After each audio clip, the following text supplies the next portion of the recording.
الحمد لله حمدا يوافي نعمه ويكافئ مزيده وصلى الله وسلم على سيدنا محمد وعلى آله. Avant l'épidémie et avant le confinement, nous avions entamé une série de sermons autour de l'espérance et de la crainte. Nous allons continuer dans la même thématique en rappelant que les pratiques de l'islam sont de plusieurs sortes. Il y a la pratique de l'intelligence, le savoir est une pratique. Il y a la pratique du cœur comme les croyances, le domaine de la foi. Il y a les pratiques du corps, le jeûne, les 5 prières. Il y a les pratiques morales, les sentiments moraux qui sont très importants. La miséricorde, la pitié, la compassion, la patience, etc. sont des pratiques qui relèvent des sentiments moraux, nobles. Il y a également des pratiques qui relèvent d'une autre catégorie de sentiments. Ce sont des sentiments psychologiques convertis à des sentiments spirituels comme l'espérance en Dieu et la crainte de Dieu. Ce sont 2 sentiments. Mais ce sont des pratiques religieuses puisque toutes les pratiques exotériques sont censées être accompagnées par ces 2 sentiments. Quand on fait une œuvre, c'est les bonnes, on espère qu'elles soient agréées, et quand on fait une faute, on espère également être pardonné, et on craint les conséquences de cette faute dans ce bas monde ou dans le-delà d'ailleurs. Et donc, ce sont 2 sentiments spirituels qui reviennent souvent dans le Coran, puisque le Coran appelle le croyant à marcher vers Dieu avec ces 2 sentiments.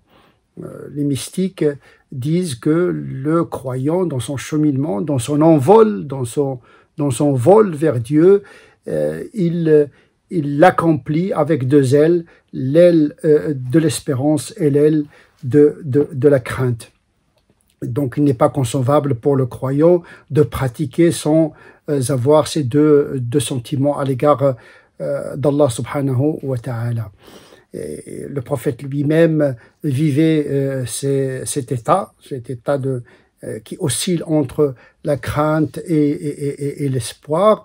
Il est illustré dans l'une de ses prières qu'il exprime dans un moment très sensible, celui de sujoud. Effectivement, la prosternation est le moment où le croyant est le plus proche de Dieu, comme le disait lui-même, sallallahu alayhi wa sallam, « Aqrabu ma yakunu al-abdu min rabbihi wa huwa sajid, fa'akthiru fihi bid-du'a » Et donc le prophète incite le croyant à multiplier les prières lors de la prosternation, parce que c'est un moment où les distances entre le serviteur et le maître sont réduites au maximum. Et c'est dans cet instant précis, justement, que le prophète, sallallahu alayhi wa sallam, s'adresse à Dieu avec une prière qui indique cet état qu'il vivait, qui oscille et qui vibre et qui s'alterne entre la crainte et l'espérance. Il disait dans cette prière, « Allahumma inni a'udhu biridaka min sakhatik » protège-moi par ta bénédiction contre ta malédiction. Allahumma inni a'udhu biridaka min sakhatik wa a'udhu bi mu'afatika min 'uqubatik. Et je cherche protection auprès de ton pardon pour qu'il me préserve de ta peine. Et donc le prophète là, il exprime son espérance en le pardon de Dieu et sa crainte d'avoir une peine dans le delà. Donc même le prophète, malgré son état intérieur supérieur, ses pratiques multiples, eh bien il craignait la peine et il espérait le pardon. Il finit cette prière par chercher une protection de Dieu contre Dieu. Donc il passe des attributs de Dieu, le pardon, la bénédiction, contre la malédiction et la peine, qui sont des actes de Dieu, qui sont des attributs d'actes, il passe d'un état inférieur à un état spirituel supérieur, c'est-à-dire espérer Dieu et craindre Dieu lui-même. Il passe de sifat al-af'al, les actes d'actes, au sifat, il a sifat al-dhat, à l'attribut d'essence, Dieu lui-même. Et là, il accroche son cœur à Dieu, à l'essence de Dieu lui-même, comme refuge. Donc il craint Dieu et espère Dieu, et pas les actes de Dieu en tant que tels. Même si c'est une étape dans l'élévation spirituelle, comme l'expliquait Ibn Qayyim al-Jawziyya. Wa'oudhu bika mink. Et donc il transcende les attributs pour accéder à l'essence de Dieu lui-même, et c'est un contact très important pour le croyant qui ne voit plus les médiations, mais qui s'attache directement à Dieu lui-même. C'est un état très supérieur. Donc en vérité, cette prière, elle illustre la progression spirituelle et les étapes qu'il faudrait franchir dans la perception de Dieu, de passer des actes de Dieu à Dieu lui-même. Là, je ne saurais dénombrer ton mérite comme toi tu le fais pour toi-même, puisque c'est toi qui sais ta propre valeur. Et donc là, il s'en remet totalement à Dieu, une confiance, c'est une espérance, une crainte avec espérance.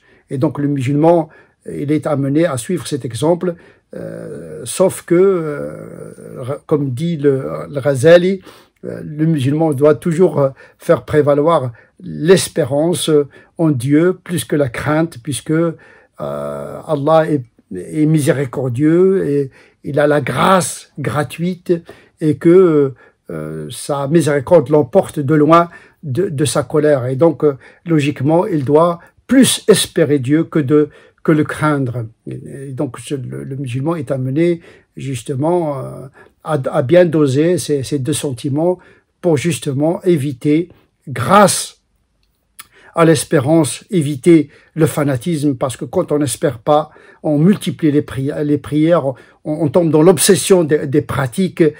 Non, l'espérance apaise le croyant et le préserve de la désespérance.